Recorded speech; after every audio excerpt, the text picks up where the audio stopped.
to the BayhaGroup live stream, Intern Takeover. Today we're going to be talking to Brian, and I am the intern host, Alani Baya. Hi, Brian.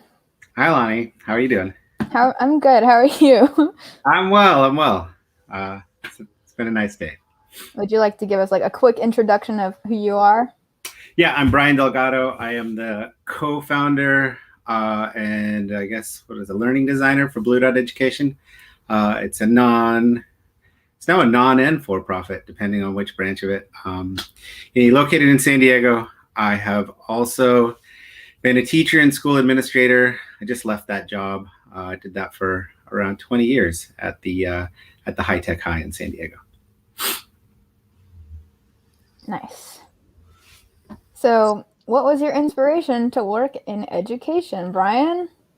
Well, I mean, I know I'm supposed to have like a story about wanting to, and eventually it gets here, but I think on the front end, a lot of people like see the field as like a space to shift and make positive changes in the world. For me, I had been traveling quite a bit and I really had fallen in love with it and with the traveling. And I think I was in India and I was at a religious festival. I was sitting with a sadhu, which is an Indian holy man, and he invited me to come study with him to try to learn yoga and Hindu, like the Hindu ways of being. And that didn't at the time seemed kind of interesting, but I really wanted to go see more places. So at that point in my life, I was like, teaching might be an opportunity because I had been an engineer, but I was like, teaching might give me the opportunity for time off.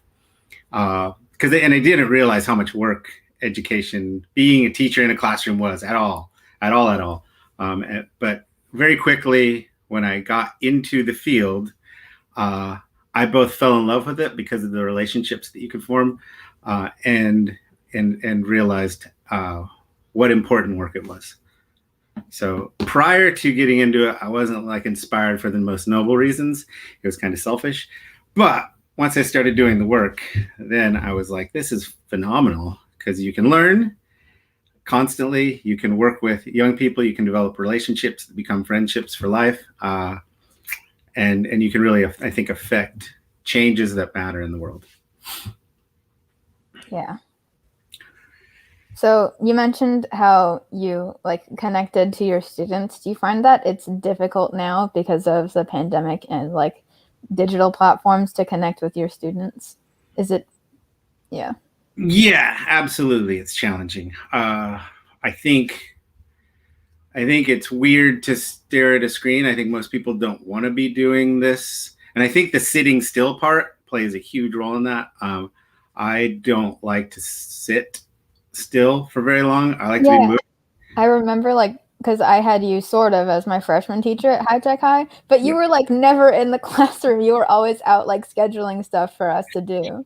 Yeah. That was the year. I think Phil was like the co-teacher in that class, and Phil basically assigned me to run field trips, which I was like, perfect. This is what I like to do. So we did a lot of field work. So in terms of like connecting over this, I think it comes back to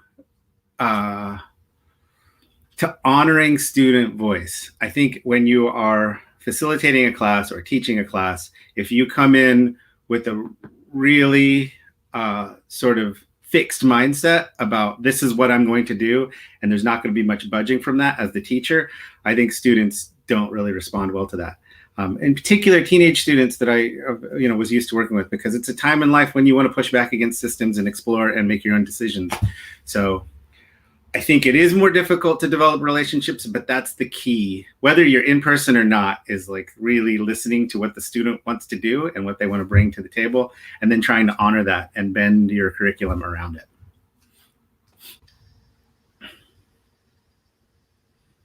What was your inspiration behind starting Blue Dot Education? Or like, can you explain what exactly does Blue Dot Education do? Yeah, I can talk about Blue Dot Education. It is a nonprofit that works with, that does education. It's education focused, but we largely focus on science and stewardship of the environment. So we want to be working with young people to help lift up their voice and sort of honor what they want to be doing. We found in our work in the classroom, and when I say we, I mean the co-founders of Blue Dot Education and I, found that students loved being out in nature. And in particular, if you could be doing project work that somehow stewarded the natural world, and science is sort of the key to unlocking that. So based on some of the work that we were doing that was getting a lot of traction, we had an angel funder come in and say, you guys should start something of your own that you could grow. And he helped seed fund us so that we could begin with the nonprofit. And at this point, where we do science stewardship education in the community, and we have started doing consulting work as well, where we're sharing the things we've learned as teachers in the classroom and as educators. So I think the inspiration for it really came from this idea that we wanted to create kind of a NASA / National Geographic at the high school level. So we wanted to like do a lot of space science, astronomy, building rockets, sending up weather balloons, and then concurrent with that sort of pushed us into these outdoor spaces where we could get after doing adventures, and found along the way that young people really wanted this. They were hungry for it. And I think it comes back to the fact that we have access to so much content and information on our devices, on our screens, but the actual first person experience of something that you might see on like an Instagram page is so much more powerful. And so really getting young people into those spaces where they can experience it firsthand and then create the content that was shared out with the world was powerful and transformational for them. Do you have any examples of like projects that you really enjoyed that involved some of those things you mentioned, like weather balloons or like going out and doing stuff? Yeah, I think that there's two Apex projects that I don't know how this works in terms of, I don't think I can share a screen, but I can talk about it. The first one that comes to mind actually happened when I was running those field trips. I think when you were a freshman, we connected with a group of the group that was of professors at Northern Arizona University and grad students, and they were working on a common garden project, which was to plant all different types of cottonwood trees along a stretch of the Little Colorado River that they're hoping to restore. And they were looking at specific genotypes and which genotypes did better in the hotter, drier climate that we're now facing. And so I was able to take, I think it was a group of about 30 students out, and we've been back a second time, and I'm looking forward, hopefully this fall, fingers crossed, and we can make it out there for a third trip. We've put in about 1,600 trees. Most of them don't make it, but that's part of the experiment. I think that's expected, but they're starting to slowly get data on which ones are surviving in this hotter, drier climate. And there's all sorts of like smaller experiments going on. And so we got to be a part of that. It was phenomenal spending a couple of nights camping with graduate students and high school students. And they're just like, having conversations, just being people together about the things that we're experiencing. I think that sort of project where you're getting hands-on to do the restoration work and, help in a way that's needed is something that we need to do more of in the schools.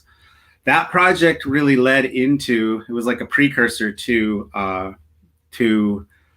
a project that I did with Mike Strong subsequent to it, which was called Semester Upstream, but we made a 30-minute documentary about the Colorado River Basin.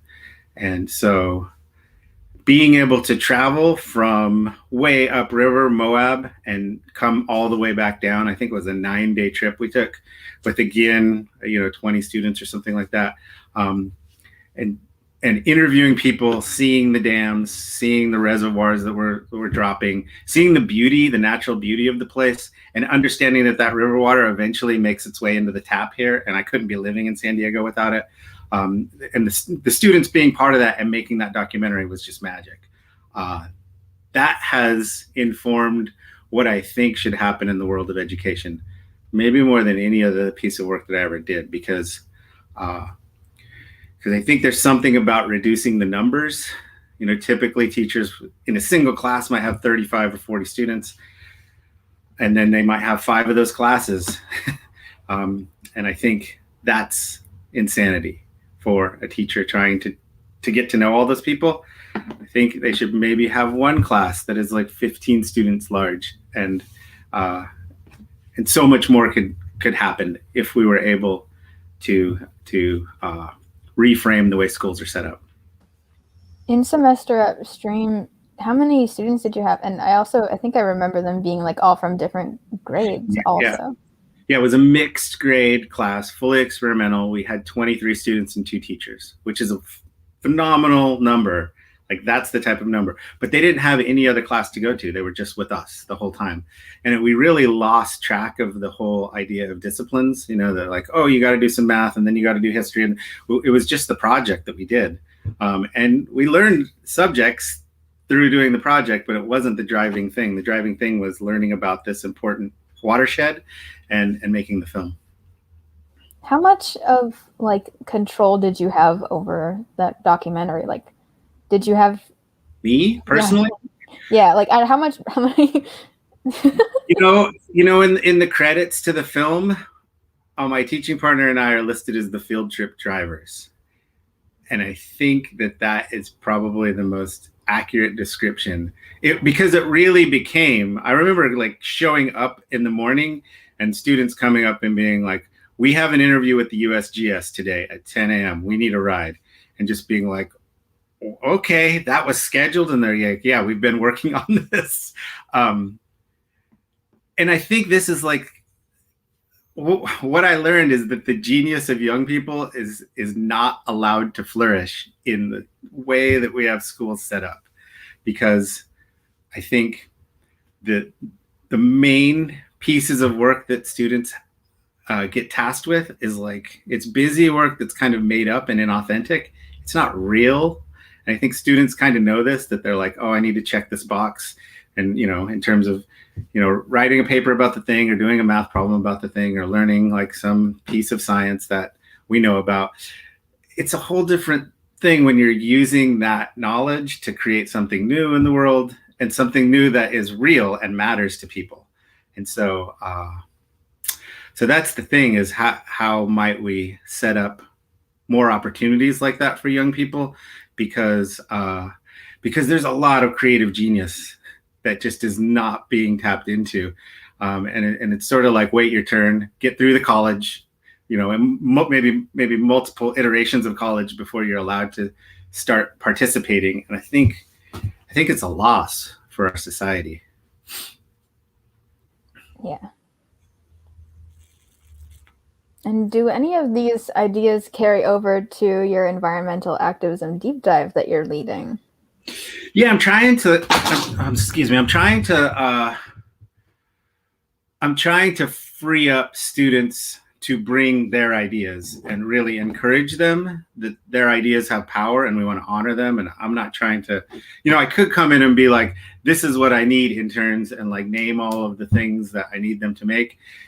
And certainly there are things that Blue Dot could use. I gave that as options, but most of the interns in this program were like, nah, I want to make this thing. And so I'm honoring that, because I think people are going to do what they want to do. That's just like a truth about humans. And when you're forced to do something, it's never quite as good. And so I feel like this is like a very short internship. The work that comes out of it will be important for Blue Dot regardless. They have picked topics that are important for environmental activism, you know, and not necessarily some of the like suggested, like this would help Blue Dot as a business. They're just more like, this is important for the world, and I like that. I think that's important. So I'm trying to do that. It seems to be working out so far. Hopefully I'm doing an all right job with them. Right. Yeah, I always find that when I'm interested in doing something, I will always do better at it because I want to do it. And I think that is a huge goal that you like to push with all of your educational pursuits. Yeah. Yep. what exactly are you doing in your environmental activism deep dive? Oh, so the challenge right now is we're not able to do anything in person yet through this program. And in future iterations, I hope to. So what they're doing is they're making media. And some of them have chosen to go the social media route, and they're putting together like slides for Instagram. Some of them are writing and pairing that with photography. So we might make a small magazine out of it. And then several of them are making short films about things that are important to them in terms of environmental activism. So a lot of focus toward the ocean, toward forests, toward human behaviors that might feel trendy, but end up actually causing harm. So some thoughtful things for sure. Nice. How do you inspire your students/interns? I mean, do you find that you inspire them? I imagine you do, but do you recognize that? You know, I think it's less about any single person and more about creating a community where people feel all right sharing what they're doing. They feel like, okay, if I do this, even though I'm being vulnerable with it, it's not going to, I might get some feedback to help me improve it, but I'm also, what's good about it is going to be celebrated. And so I find it's less about me being some hugely inspirational character and more about the group doing that for each other. And so setting a tone and creating, working to create a community with the interns where they're helping each other, where they're honoring each other's work and they're celebrating each other's work. That will inspire, because at the end of the day, people want their idea to matter to others. Like, we all want that. I want my ideas about the environment to like not be ignored. And that's where these interns are coming from too. They're coming with certain ideas about the world. And sure, we can get in the mix and maybe we'll have disagreements. But at the end of the day, the things about what they bring that is going to make our world better for all of us, we need to like lift those things up. And so that's what I'm trying to do. And so hopefully they end up inspiring each other. And it seems like as they're getting into critiquing each other's work, we were doing that a bit today, that some of that was coming out. People were coming out of breakout rooms like, oh, this person really was helpful for me in thinking through how I can make my work better. Yeah, I definitely agree that having like a supportive community definitely makes like everyone feel more comfortable and more welcoming to like inspire each other, like you said. Yeah, for sure. Yep.